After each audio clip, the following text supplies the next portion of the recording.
Hola y buenos días y bienvenidos a la sesión de hoy de la plataforma de diagnóstico y tratamiento por la imagen.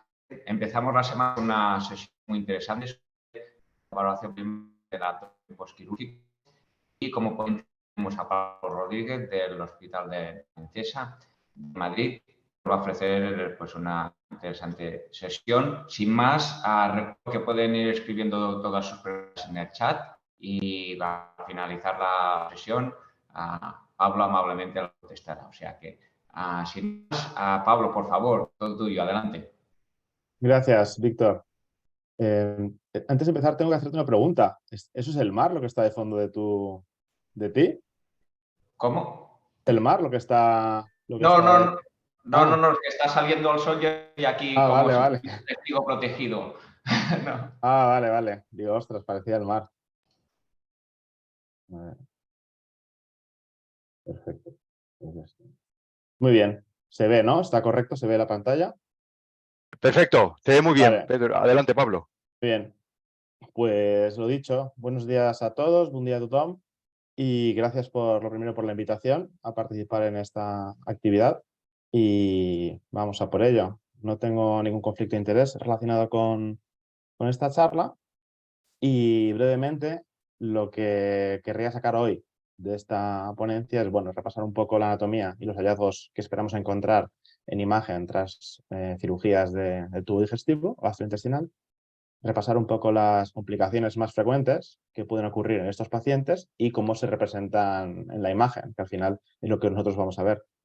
Y descartar sobre todo la importancia de una cooperación estrecha con los cirujanos. Esto es fundamental para que el manejo de nuestros pacientes sea el mejor posible.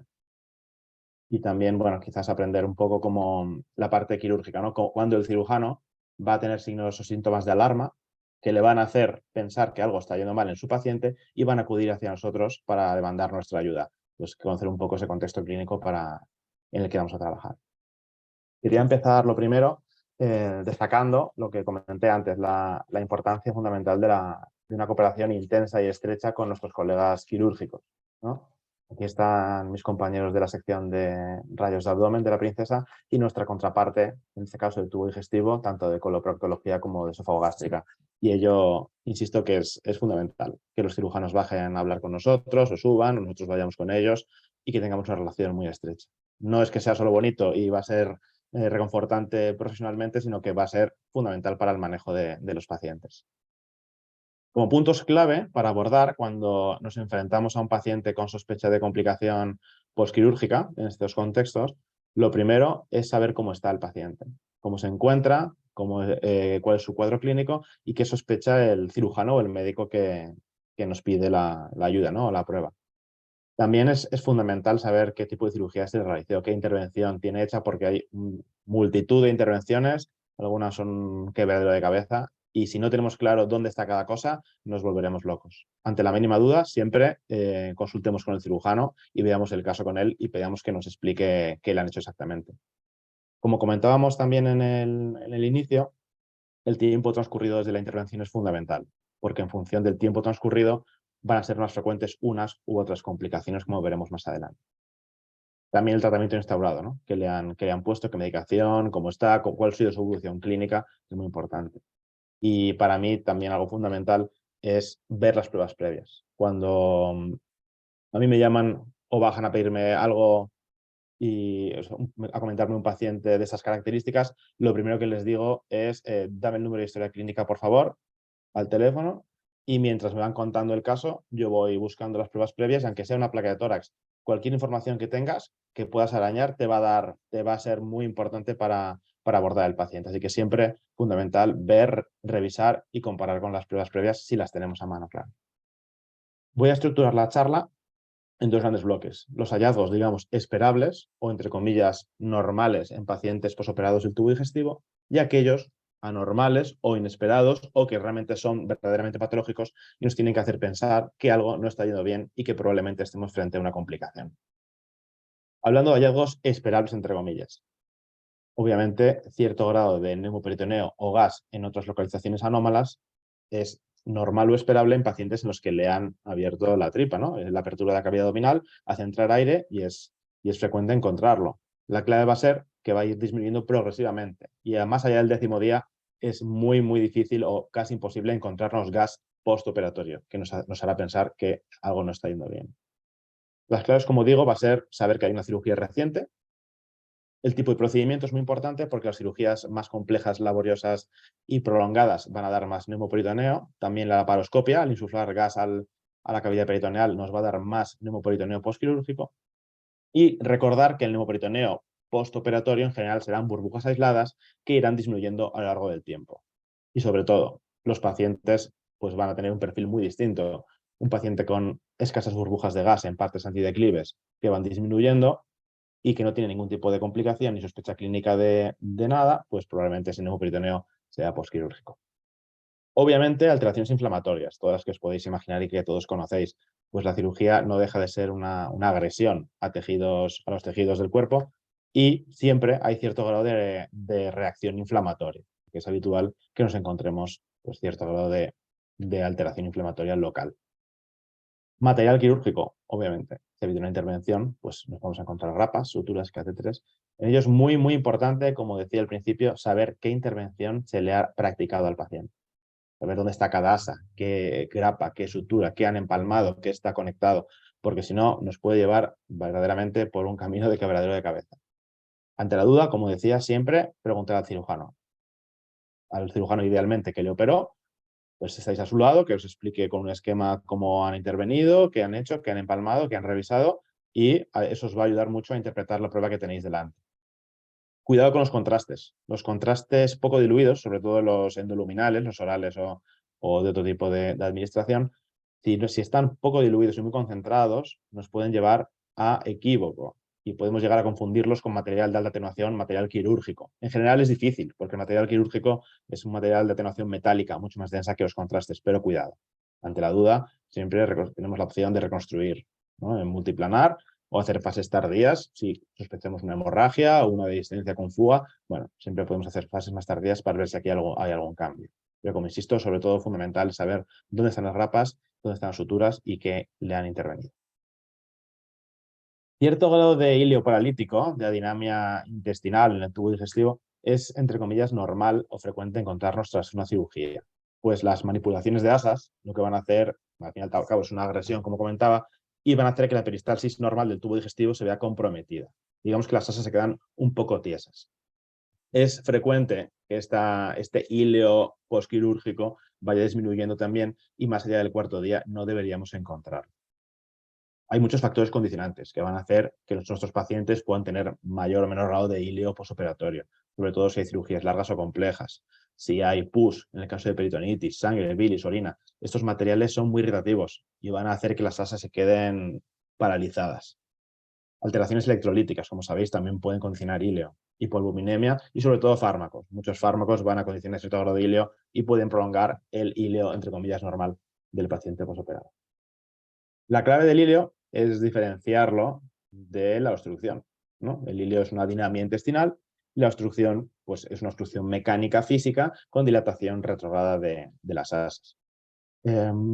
Las placas simples seriadas, en un contexto en el que no vayamos a hacer un escáner, pues bueno, nos pueden orientar, porque en el hilio paralítico encontraremos en general una dilatación global del intestino, a no ser que sea un hilio centinela de un proceso concreto. Mientras que en la obstrucción intestinal, tanto delgado como de colon, será una dilatación retrógrada al punto obstructivo, al punto de obstrucción física. Habitualmente en el hilio paralítico encontraremos gas en el recto, mientras que en la obstrucción establecida no va a haber gas en el recto. Pero cuidado, por una obstrucción incipiente o suboclusión, esto podemos encontrar gas todavía en el recto. Y como decía, en las radiografías seriadas, el hilio se mantendrá igual porque es una dinamia intestinal, mientras que en las obstrucciones incipientes o ya establecidas vamos a ver el intestino luchando contra la obstrucción y va a ir cambiando hasta que ya se agote y la obstrucción se establezca y ya no haya tampoco movimiento. Una vez visto, como decía, los hallazgos esperables, entre comillas, en los pacientes posoperados de estas características, vamos a abordar aquellos hallazgos anormales que nos van a hacer pensar que algo no está yendo bien con nuestro paciente. Para ello, como decía, es importante meternos en la cabeza del cirujano o del médico que le lleva al paciente y saber cuándo debemos sospechar que algo está torciéndose y que nuestro paciente no va bien. fiebre, alteraciones inflamatorias analíticas, alteraciones del tránsito inexplicables y alteraciones hemodinámicas son las 4 variables principales que van a hacer acudir al cirujano a nosotros pidiendo ayuda de, oye, este paciente no está yendo bien, sospecho una complicación. La fiebre es muy frecuente, es un signo muy frecuente obviamente de infección, pero como podéis imaginar, una sensibilidad discreta y nula especificidad. La fiebre puede ocurrir en muchísimas causas. Recordemos que nuestros pacientes no solo hacen fiebre por complicaciones abdominales o relacionadas con la cirugía. Muchas veces hay complicaciones respiratorias infecciosas, catéteres infectados, infecciones urinarias. No dejemos de ver, por ejemplo, una placa de tórax en un paciente de estas características. A veces hay una neumonía por ahí, una neumonía basal con derrame que nos puede llevar a equívoco. Las neumonías basales con irritación pleural pueden dar cuadros de abdomen agudo. Mucho cuidado con ellas. Cuando esta fiebre en los pacientes nos va a dar alarma de que el problema puede estar en el abdomen y relacionado con la intervención reciente. Si es una fiebre prolongada, especialmente más allá del 10º día, si son fiebres altas, más de 39, como cualquier día cualquiera de verano en Madrid, por ejemplo, o fiebres asociadas a otras alteraciones, cambios en el tránsito y o dolor abdominal. Ahí es cuando la fiebre puede tener un origen abdominal. Como decía también, la alteración de parámetros inflamatorios analíticos es muy frecuente como complicación, muchas veces como signo único de que algo está yendo bien. A veces es el único parámetro que nos va a dar la clave de que el paciente no tiene una buena evolución. La PCR es súper importante. La elevación de la PCR muy marcada y sin explicación al cirujano le va a alarmar mucho y nos va a venir pidiendo ayuda. La leucocitosis, recordar que es útil, pero en muchos pacientes, sobre todo ancianos e inmunocomprometidos, puede estar ausente a pesar de estar frente a una complicación. Y alteraciones del tránsito, como decía, más allá del 5º día, nos hacen pensar que algo no está yendo todo lo bien o todo lo esperablemente bien que se pudiera pensar. Alteraciones hemodinámicas inesperadas, taquicardias que aparecen, arritmias sin causa aparente, hipotensiones también van a ser una fuente de preocupación y de alarma a los cirujanos y acudirán a nosotros. Y ahora vamos a ver 3 casos rápidos en los que intentar sacar moraleja de las complicaciones principales. Por ejemplo, tenemos aquí a este varón de 55 años, 10 días tras una proctosigmoidectomía, que acude con fiebre alta, leucos y dolor abdominal. Esta es su placa de abdomen. Miradla con atención, porque voy a preguntaros una cosa a la audiencia, que aunque no podáis participar a distancia, pero vamos a intentar ver varias opciones y en vuestra casa, en vuestro trabajo, pensad qué puede estar ocurriendo. Miradla bien. ¿Cuál creéis que es el principal hallazgo? Un tiempo de reflexión. Y ahora vamos a desvelar la opción correcta. Es un neumoperitoneo muy franco. Y vamos a ver por qué. Vemos que ya por lo pronto hay 2 bolsas de aire extraluminales, ¿no? Las vemos ahí marcadas. Se ve el signo de Rigler, ¿no? Se ve el falciforme rodeado de gas y doble pared. De Rigler, perdón, el signo del balón de rugby. Y Rigler, la doble pared, que se ve gas endoluminal y gas extraluminal. Ante esta radiografía con evidente neumoperitoneo, fiebre, leucocitosis y dolor, ¿qué creéis que le pasa a este paciente? Mirad las opciones, reflexionad sobre ellas. ¿Pensáis que es un neumo normal tras la cirugía? ¿Le vigilamos? ¿Le hacemos placas de control? ¿O por lo contra, estamos frente a un paciente con una sospecha alta de complicación posterior? Yo creo que esta cantidad de neumoperitoneo es claramente anormal para el tiempo transcurrido y el paciente tiene parámetros, ¿no?, clínicos que nos indican de que algo no está yendo bien. Aquí hay que hacer un escáner para ver qué está ocurriendo porque es muy probable que ese paciente tenga una complicación posterior. Esta es la TC de nuestro paciente. Miradla también con detalle porque voy a hacer otra pregunta. ¿Qué creéis que está ocurriendo? Este paciente con este cuadro clínico, esa placa y este escáner.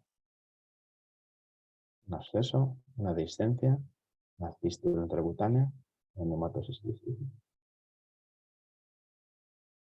La correcta es la de distensión osmótica.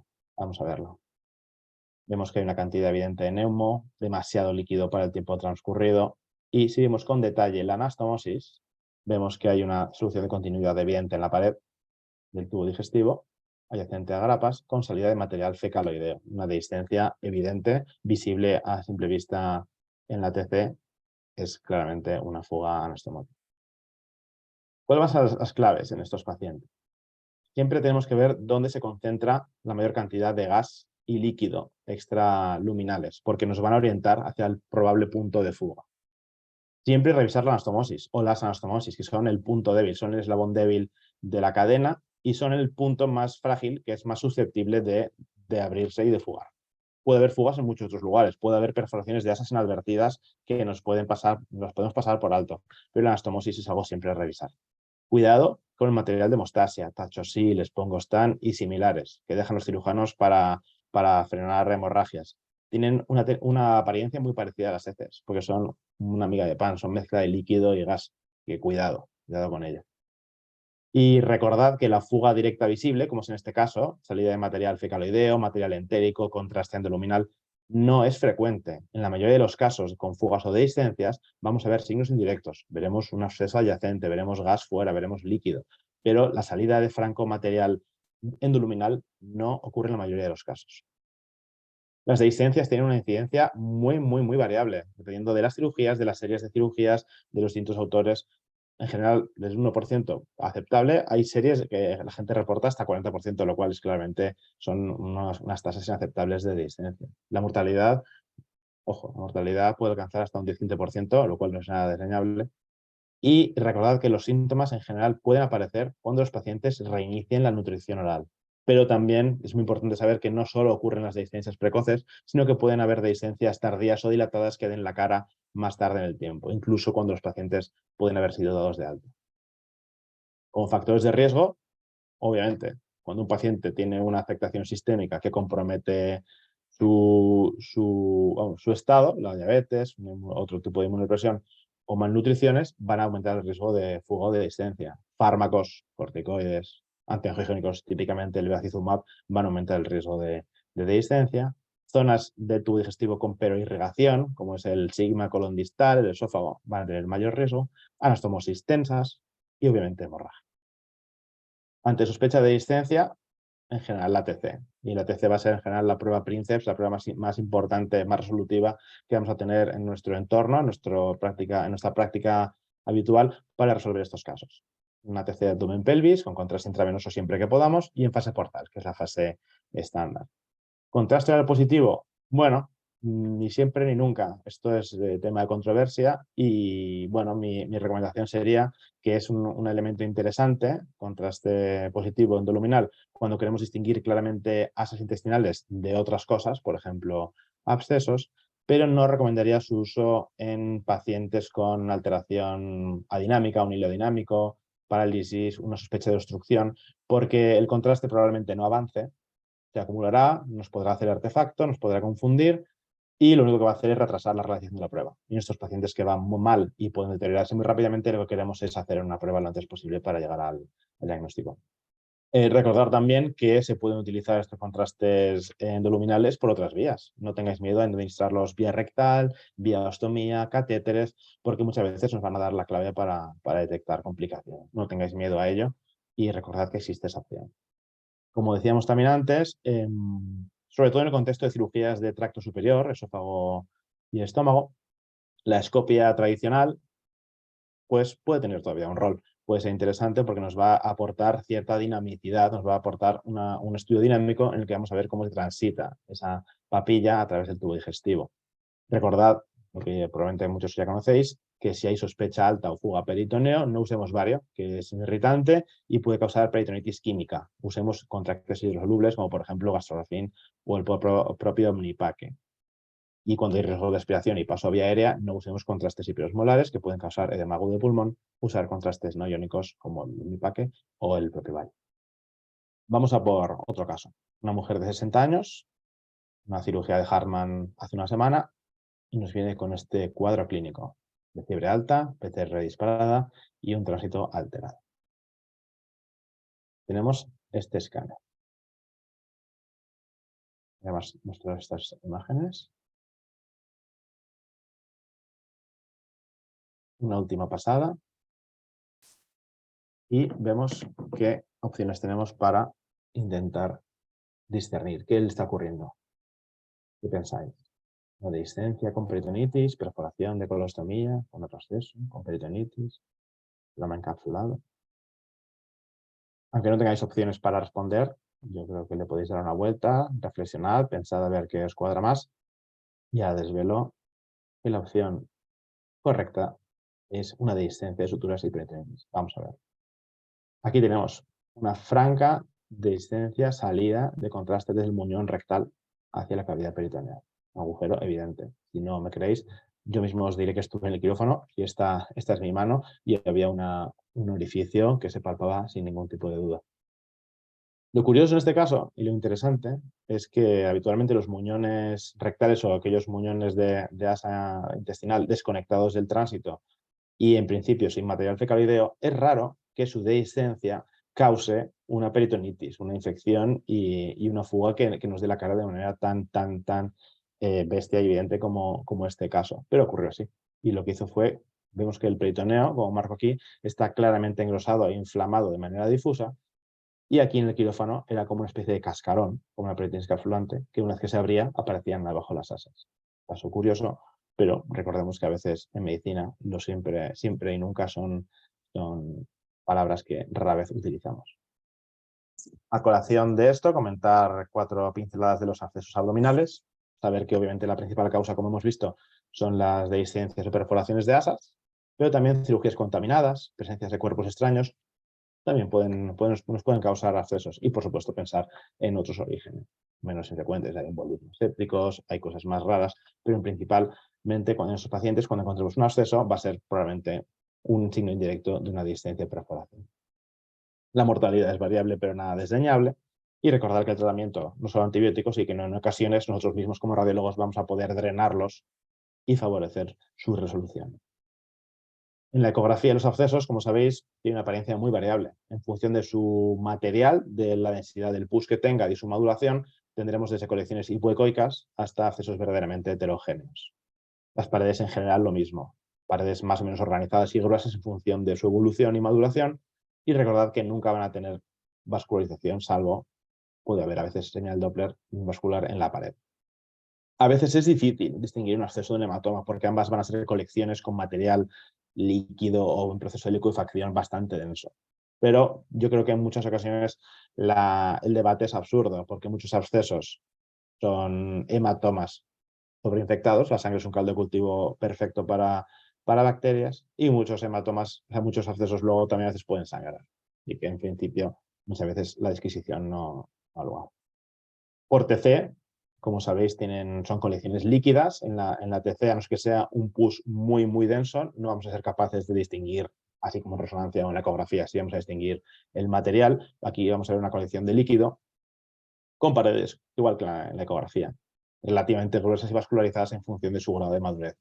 Y la clave muchas veces es el gas. Una colección hidroaérea adyacente a un asa o flotando en el abdomen, pues es muy probable que sea una colección infectada.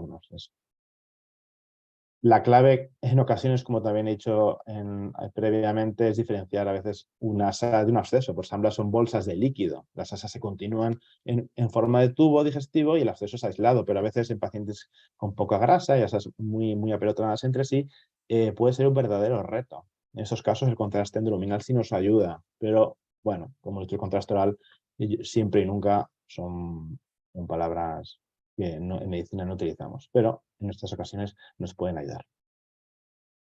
Diagnósticos diferenciales de absceso. Cuando nos encontramos una colección intraabdominal en estos pacientes, no siempre va a ser un absceso. Hay otro tipo de colecciones abdominales que nos encontraremos en estos pacientes. Por ejemplo, linfoceles. Son colecciones de linfa, una atenuación muy similar a un absceso. Por TC indistinguible, la linfa del pus. Las claves van a ser que son pacientes en los que se ha practicado una linfadenectomía, típicamente regiones ilíacas, ileoturotrices o retroperitoneo. Son colecciones con paredes muy finas. No van a tener gas habitualmente porque no tienen comunicación con el tubo digestivo ni se sobreinfectan, pero pueden sobreinfectarse. Y en general son pacientes en los que no va a haber una sospecha clínica de complicación. O sea, van a ser más bien hallazgos. Urinomas, lo mismo, colecciones de orina. La orina indistinguible de atenuación del pus, a no ser que sea un pus muy denso, como decía. Si tenemos un urinoma flotando en el mesenterio, ¿cómo lo distinguimos de un absceso? A priori pueden ser prácticamente indistinguibles. Bueno, tenemos que pensar en ellos en intervenciones de riesgo, en los que ha habido una cirugía, en los que hemos estado en la cercanía de la vía urinaria y hay un riesgo de que se haya dañado. Son colecciones de paredes muy finas, pero cuidado, porque los urinomas se infectan con mucha facilidad. O sea que a la primera de cambio se han convertido en un absceso. La clave final y saber que estamos a ciencia cierta frente a un urinoma va a ser detectar la propia fuga de contraste desde el uréter o el otro punto de fuga hacia la colección. Y esto va a ser tan fácil como esperar unos minutos a que el contraste se excrete por vía urinaria y lo evidenciaremos.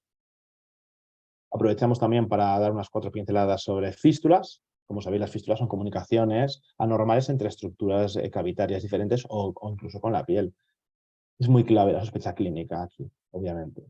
Saber que las fístulas no ocurren normalmente, sino que las fístulas ocurren entre estructuras previamente dañadas, son estructuras que han sufrido una inflamación reiterada, ha habido radioterapia previa, o sea, no es frecuente que haya una fístula entre tejidos sanos, son estructuras y tejidos dañados. La obviedad es evidente, o sea, cuando vemos comunicación directa entre estructuras, como en este caso vejiga, recto y la propia piel, pues va a ser fácil, ¿no?, el diagnóstico. A veces el uso, como decía, de contrastes positivos endocavitarios nos va a facilitar el diagnóstico. Y la presencia de gas. Gas anormal, en este caso en la vejiga, pues nos va a orientar también a la existencia de una fistulización. Y vemos el último caso que tenemos aquí enfrente.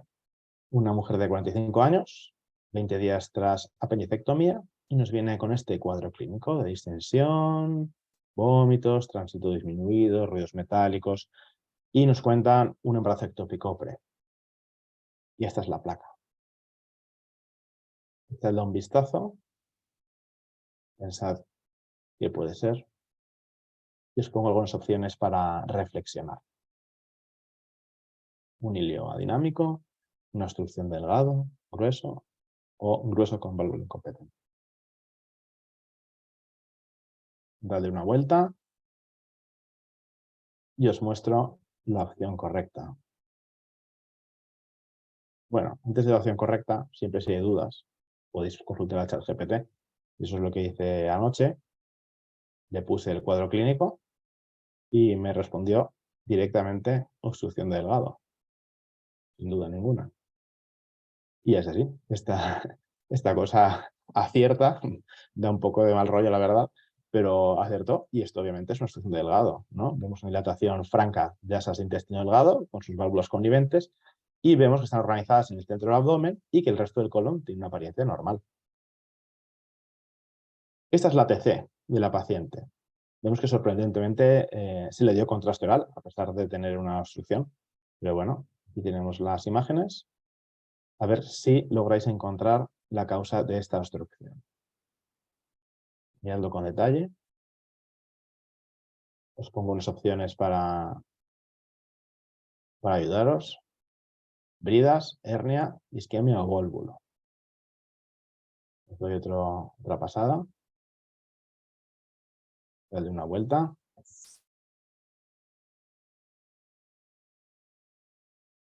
Esta tiene truco. Ahora voy a decir por qué. Eran bridas y hernias a la vez. Vemos claramente que hay una hernia, ¿no? Hay hernia de pared o una hernia de venturación, claramente, quizás por alguna laparotomía previa, pero el cirujano contó que la causa subyacente verdadera era una brida que arrastraba al asa hacia una hernia, con lo cual, bueno, pues es un caso curioso en el que la estadística se impone, aunque obviamente había una hernia, pero las bridas o adherencias son la causa principal por goleada de obstrucción de delgado en pacientes con cirugía abdominal previa. Si no ha habido cirugía previa, la hernia es la más frecuente y es la segunda causa en caso de cirugía previa. Y después hay una infinidad de causas menos frecuentes, pero que no por ello debemos desconocer y debemos tener siempre en mente. Pero la principal y con diferencia son las adherencias postquirúrgicas. Y una última pregunta. ¿Cuál creéis o cuál es la causa más frecuente de obstrucción de colon, de intestino grueso, en adultos con cirugía previa?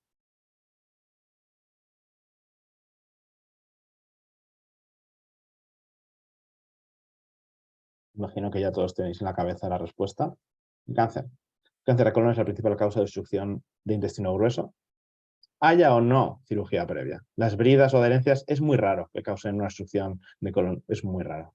Cuando hay una obstrucción de colon en un adulto, eso hay que descartar un cáncer. Y ya llegamos a la conclusión. Recordar únicamente los puntos claves de la charla. Yo creo que la situación clínica del paciente es fundamental conocer antes de abordarlos para saber a qué nos estamos enfrentando. Recordar la importancia de saber el tipo de intervención que se le practicó. Para ello es fundamental una comunicación estrecha con nuestros colegas cirujanos. Es muy importante saber cuánto tiempo transcurrió desde la cirugía. No es lo mismo una cirugía de ayer que una cirugía hace una semana que una cirugía hace un mes. Y el tratamiento instaurado. Fundamental, estudios previos, aunque sea una placa de tórax, aunque sea una placa de abdomen. Todo lo que podemos arañar de información nos va a ayudar a desentrañar y a descifrar el caso que tenemos enfrente. Recordad que el neumoperitoneum postquirúrgico es raro más allá del 10º día. No suele haber un ileo postquirúrgico más allá del 5º día tras la intervención. Los signos de alarma que hacen preocupar al cirujano, ¿no?, de que algo no está yendo bien, tenerlos en mente, porque es importante conocerlos porque son los pacientes que vamos a tener enfrente nuestro. Obviamente, adaptar a cada paciente y a cada sospecha y a cada caso la prueba y protocolos más adecuados. Y recordar el contraste oral. El contraste oral está ahí, nos es útil como positivo para diferenciar ASA de no ASA, pero quizás yo lo evitaría en sospechas en casos de ileo o paralítico o de obstrucción, porque nos va a retrasar la prueba y probablemente no nos aporte. Recordad también que sin miedo existe la opción de introducir contrastes por otros agujeros. Y bueno, aquí os dejo una serie de publicaciones sobre el tema, hay muchísimas, pero aquí algunas son interesantes de repaso de las principales cirugías y sus complicaciones. Y nada, y bueno, en radiología, como sabéis, como en la vida, es muy importante ver las cosas en perspectiva y en detalle, en ambas. Y por ello, antes de terminar, me gustaría tener un pensamiento de recuerdo para todas aquellas personas que se quedan en el Mediterráneo. Y con esto acabo. Muchas gracias a todos y espero que os haya parecido interesante. Muchas gracias a ti, Pablo, por esta excelente presentación basada en casos prácticos, pero muy ilustrativa de las principales claves diagnósticas del diagnóstico del abdomen postquirúrgico. Vamos ya a pasar a leerte. Hay varias preguntas de Salva en el chat. Si te parece bien, voy a agruparte las dos primeras, que pregunta, según tu experiencia, si es posible realizar informes estructurados en el paciente postquirúrgico y si tiene utilidad los algoritmos de inteligencia artificial que no sean ChatGPT, como el que has enseñado. ¿Qué te parece? Sí, muy bien, muchas gracias. Sí, respondiendo a la primera pregunta, el informe estructurado siempre. Yo creo que siempre se puede utilizar en cualquier contexto y también eso incluye a este tipo de pacientes. Mi opinión personal, el informe estructurado es muy interesante y yo creo que deberíamos tirar por ahí, porque es una manera de organizar la información, ser analítico, práctico y al grano y hacer informes que sean de fácil lectura, tanto para nosotros, nuestros colegas, como para otros médicos peticionarios, los cirujanos, los de la UBI, los que fueren. Y además, si es un informe estructurado real y con datos, metadatos metidos, pues también es una fuente de información para realizar estudios y analizar. Dicho esto, como decía, en medicina siempre y nunca, yo no soy partidario de utilizarlos. Informe estructurado sí, hasta cierto punto. También a veces hay cosas que no se pueden estructurar, hay cosas que se escapan, ¿no? Aquí sí, somos humanos y hay matices y hay muchas veces informes en los que ideas o preocupaciones nuestras es difícil plasmar en una estructuración muy encorsetada. Con lo cual, yo soy partidario de un informe estructurado, pero con cierta libertad u opción para dejar, digamos, algo no a la improvisación, sino algo a la no estructuración, ¿no? Digamos, hay cosas que es difícil plasmar en epígrafes o en pestañas. Hay veces que tenemos que plasmar en un pequeño texto pues nuestra impresión, ¿no? Yo soy partidario de eso. Y respecto a la inteligencia artificial, pues como decimos siempre, parece que ha venido para quedarse y es una herramienta que pinta muy bien porque nos va a facilitar, ¿no? Probablemente el trabajo, nos va a ayudar y nos va a asistir. ¿Hasta qué punto? Eso veremos con el tiempo, pero desde luego sí, sí es una herramienta que promete mucho. A día de hoy es verdad que la aplicación práctica pues, no es generalizada y en la urgencia y en este contexto de pacientes pues menos aún, pero desde luego está ahí y parece que nos va a ser muy útil en el futuro. Sí. Genial. Muy bien. Hay también varias preguntas sobre diferentes tipos de cirugía y si existen complicaciones específicas, ¿no? Sobre si has visto en tu experiencia que hay complicaciones diferentes relacionadas con la cirugía robótica o con la laparoscopia o en pacientes trasplantados, comenta Salva, ¿no? En estos 3 tipos de contexto, de tipos de cirugía diferentes, si hay algún abordaje o complicaciones diferentes, según tu experiencia.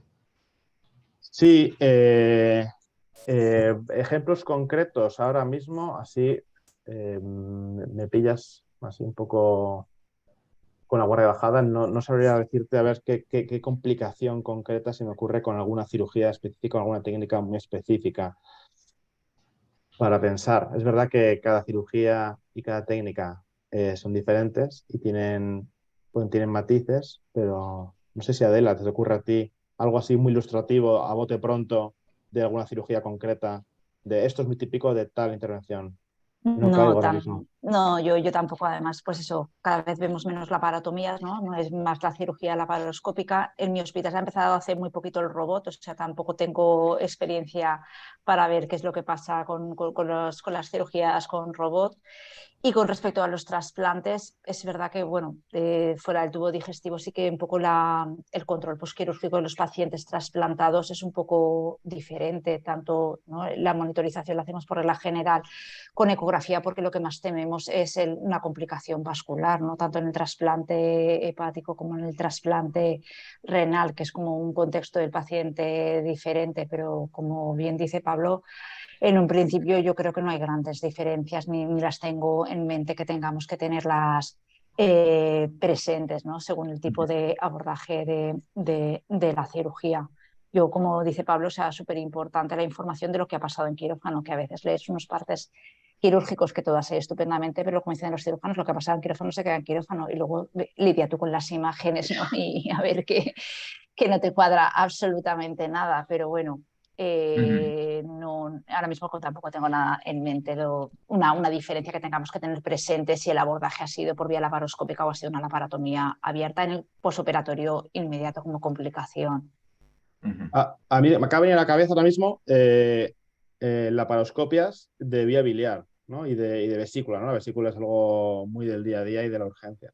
Sí que puede ocurrir que al abrir pequeños trócares y estar en unas zonas muy, muy concretas, muy dirigidas y sin tener una visión general, a veces inadvertidamente puedes llevarte por delante estructuras no deseadas y sobre todo si hablamos de pacientes con variantes anatómicas, arterias donde no deben estar, císticos que desembocan donde no deben, vías biliares que se unen de maneras menos frecuentes. Eso al cirujano le puede llevar a problemas, porque en un campo laparoscópico pequeño pueden ligar algo que creen que es el cístico y de repente el cístico desemboca donde no era y dejas ahí una cosa abierta y una fuga biliar. O sea que sí, la laparoscopia en ese sentido me acaba de venir a la cabeza este contexto de pacientes. Y luego los trasplantes, concretamente, que también mencionabais, el paciente trasplantado, por definición, también va a ser un paciente especial en cuanto va a tener siempre y de por vida una medicación inmunomoduladora, inmunodepresora. Son pacientes que siempre va a tener inmunocompromiso, con lo cual siempre va a tener más riesgo de infección, siempre va a tener más riesgo de que aparezcan cánceres inesperados donde no lo esperabas y obviamente el rechazo. Y se me ocurren así a bote pronto esos dos contextos que comentabais. Muy bien. En general, quizá, no sé si estaríais de acuerdo, que es, como comentaba Adela, ¿no? Lo importante es saber lo que ha hecho el cirujano en el quirófano más que la vía de entrada, quizá, ¿no? De las diferentes técnicas, ¿no? ¿Estáis de acuerdo con esto? Sería Sí, esto sí, lo clave, ¿no? Sí, desde totalmente luego. de acuerdo. Sí, sí, es eso. Y sobre todo las pequeñas complicaciones o pequeñas cosas que hayan podido ocurrir que, pues eso, que a veces pues igual no quedan reflejadas del todo, de la manera más precisa en la hoja quirúrgica y a veces, y yo creo que es fundamental, no solamente la técnica que han cortado, que han anastomosado, sino eso, las complicaciones o las dificultades que hayan podido encontrar, que a nosotros nos pueden ayudar un poco a justificar los hallazgos y conseguir un diagnóstico mucho más preciso y fundamental para decidir el manejo terapéutico del paciente. Totalmente de acuerdo. Sí, Muy como bien. decís, Adela y Víctor, bueno, yo ya lo he dicho a lo largo de la charla, es que es reiterado y es obviedad, pero es fundamental tener una relación estrecha y comunicación muy franca con los cirujanos, o sea, que sean nuestros amigos. O sea, no dudar en hablar con ellos, en cualquier duda, que bajen, que suban, y vosotros al quirófano, compartir los casos, y al igual que ellos leen nuestros informes y los han de leer, es que nosotros también tenemos que leer los partes de quirófano porque nos van a ser fundamentales. ¿Dónde han empalmado? ¿Qué han hecho? ¿Qué han cortado? ¿Qué ha ocurrido? Hubo una hemorragia inesperada, una cirugía difícil, se perforó inadvertidamente una saya y uno por ahí y ha quedado de repente ahí aislada. Bueno, eso es importantísimo. O sea que no, vamos, leed los informes de quirófano que van a ser una fuente de información clave. Ya has comentado, Pablo, durante la charla que el TAC es la piedra angular en el diagnóstico, pero Salva nos pregunta también en el chat sobre técnicas emergentes como es la eco con contraste, el TAC espectral o incluso la resonancia, si tienen algún papel adicional, algún valor añadido a lo que has comentado del TC. Sí, muy interesante. Por partes, eco con contraste. Sí, el contraste ecográfico es una herramienta útil. Es una herramienta, relativamente barato, bastante inocuo, con mucha menor tasa de efectos adversos que los propios contrastes ayudados, que ya tienen una baja tasa de reacciones adversas y se maneja rápido. Nos puede ayudar, por ejemplo, en contexto de urgencia a pie de cama, incluso haciendo ecografías para ver trombosis vasculares, en casos dramáticos o más límite en los que no se pudiera realizar un ATC con contraste intravenoso para descartar, imaginemos, hemorragia, nos puede ayudar también a descartar extravasación vascular del contraste, ¿no? Nos puede ser una herramienta útil. O sea, no la pondría al nivel del ATC, que es la Princeps, desde luego, pero ahí está. Y si sabemos manejarlo, nos puede salvar de algún apuro en contextos sobre todo en los que no vamos a hacer un escáner o no podemos hacer un escáner. Y sobre la TC espectral, dual, doble energía, interesante también. Yo creo que va a dar que hablar, ¿no? Porque con esta última renovación general de equipamiento médico, pues nos han caído un montón de TCs de doble energía.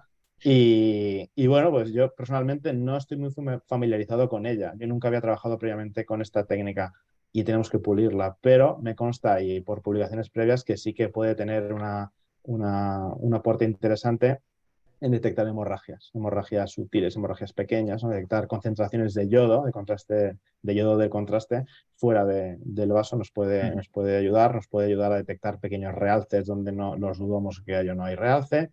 Y yo creo que va por ahí, pero no sé si Adela o alguno de vosotros tenéis más experiencia en el manejo urgente con TCs duales.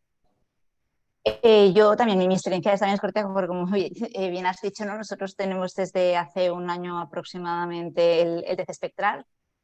No lo tenemos en el TAC de urgencias, donde creo que sería de muchísima ayuda, porque es lo que suele pasar, ¿no? Siempre en urgencias, como tú has comentado, es todo lo inesperado, ¿no? Nunca nada es lo que parece y pues eso, lo habitual es el protocolo. Estoy totalmente de acuerdo. Cuando un paciente postquirúrgico haces el estudio de TC con adquisición en fase portal y muchas veces pues creo que la posibilidad de obtener un estudio virtual sin contraste sería de una gran ayuda sobre todo en el contexto postquirúrgico, donde complicaciones inesperadas, ¿no? Siempre tienen que estar presentes y igual siempre te dices, ostras, me faltaría esta fase para poder diagnosticarlo esto con mayor certeza, con mayor precisión, tanto para descartar eso, complicaciones hemorrágicas, que estoy totalmente de acuerdo con lo que has puesto, Pablo, como muchas veces también para identificar, ¿no? Materiales extraños o diferentes densidades. Creo que sí que va a ser una nueva herramienta que vamos a incorporar en nuestro día a día y creo que nos facilitará muchísimo el trabajo, sobre todo por la posibilidad, ¿no? de aportar una fase extra con la que no hemos contado en un principio a la hora de valorar al paciente, ¿no? Porque a veces a mí, no sé si estáis de acuerdo, Pablo y Víctor, en los pacientes postquirúrgicos siempre tienes a veces la tentación de hacer un primer estudio sin contraste, ¿no? Basal para ver qué hay, ¿no? En ese campo quirúrgico, en ese abdomen, y luego voy a poner el contraste y ver qué va pasando. Pero a veces pues te sabe mal irradiar igual innecesariamente al paciente, o que a veces que es minimizar tanto el estudio que luego dices, ay, igual debería haber hecho otra fase para, sobre todo cuando la anatomía está toda tan cambiada, ¿no? Todo el hecho posquirúrgico y hay una complicación y te cuesta un poco reconocer las cosas, y a mí hay veces que sí que tengo la tentación para ver dónde están las suturas, si son suturas manuales para identificarlas con mayor definición. Entonces creo que esa opción que te la permite tener el TAC espectral, en mi opinión, creo que es de gran ayuda. No sé lo que os parece a vosotros. Sí, sí, seguro que es una herramienta que se irá incorporando en el flujo de trabajo, ahora que ya con la renovación tecnológica está disponible en la mayoría de centros, ¿no? Yo creo que sí, en el futuro. Seguro que se irá incorporando. Queda un par de minutos para las dos últimas preguntas. Pregunta Salva si existen guías consensuadas sobre la valoración del paciente postquirúrgico y cuáles son los retos de futuro en este tipo de paciente. Para los dos, a ver, ¿qué os parece? Son más abiertas. Vale, guías, yo creo que guías hay para todo, ¿no? A día de hoy hay guías absolutamente de todo y para todo. Para guías buenas para manejo de estos pacientes, actualizadas, yo echaría un vistazo a la ESGAR. Igual la ESGAR tiene alguna cosa por ahí. La Sociedad de Radiología Abdominal de Estados Unidos, la SAR, quizás también. Quizás yo tiraría por ahí. Yo no conozco ninguna concretamente, no puedo decir, pero si quisiera empezar de cero y manejar a esos pacientes y abordarlos sin conocimiento previo y decir, vamos a ver cómo está la cosa, pues echaría un vistazo a la ESGAR y a la SAR, quizás para ver qué tienen por ahí publicado que nos puede ayudar. No sé si tú, Adela o Víctor, conocéis alguna otra guía concreta. Yo guía como así de referencia, como bien dices, tampoco tengo en mente. O sea, literatura pues hay muchísima. Por supuesto, la ESGAR me parece que tiene muchísimas charlas donde se han abordado estos temas, y siempre es una buena opción y un buen recurso para obtener información y ir familiarizándonos, ¿no? con este tema del día a día, pero así como una guía estándar, ¿no? Y que tengamos que seguir, yo tampoco tengo en mente.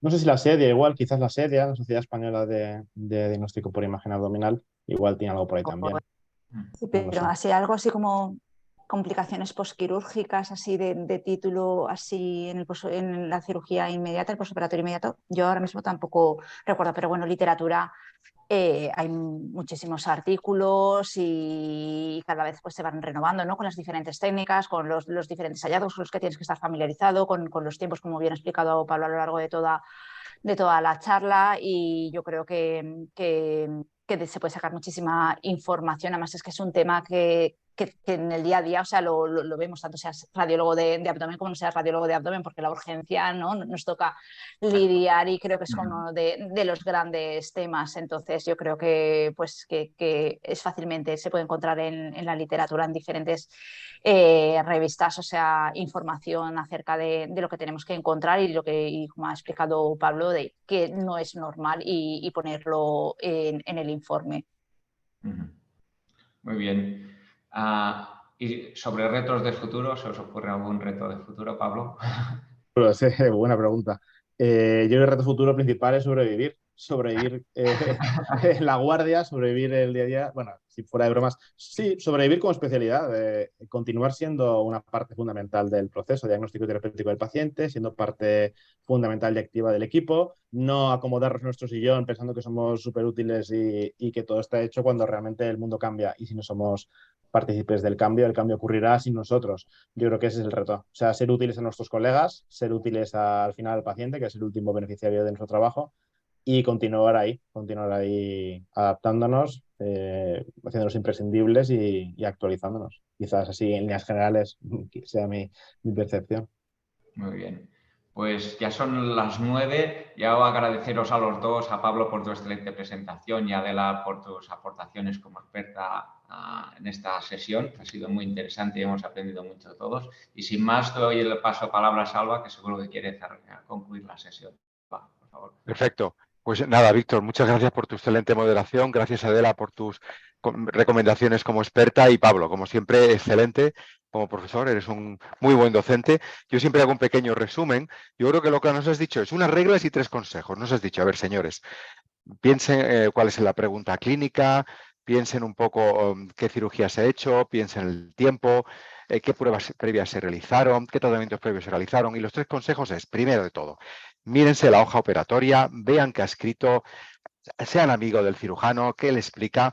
Que, a ver, sobre todo, miren, a ver, ha habido fiebre, ha habido analítica que te dice que hay un trastorno inflamatorio, alteración del tránsito, alteración hemodinámica, dolor, todo esto nos tiene que saltar. Y después, respecto a los cambios normales, un neumoperitoneo no tiene que durar más de 10 días y un ilio no tiene que durar más de 5 días. Y si ocurre algo que no es así, tenemos que empezar a sospechar que puede haber algún problema. No sé si te parece bien este pequeño resumen, Pablo.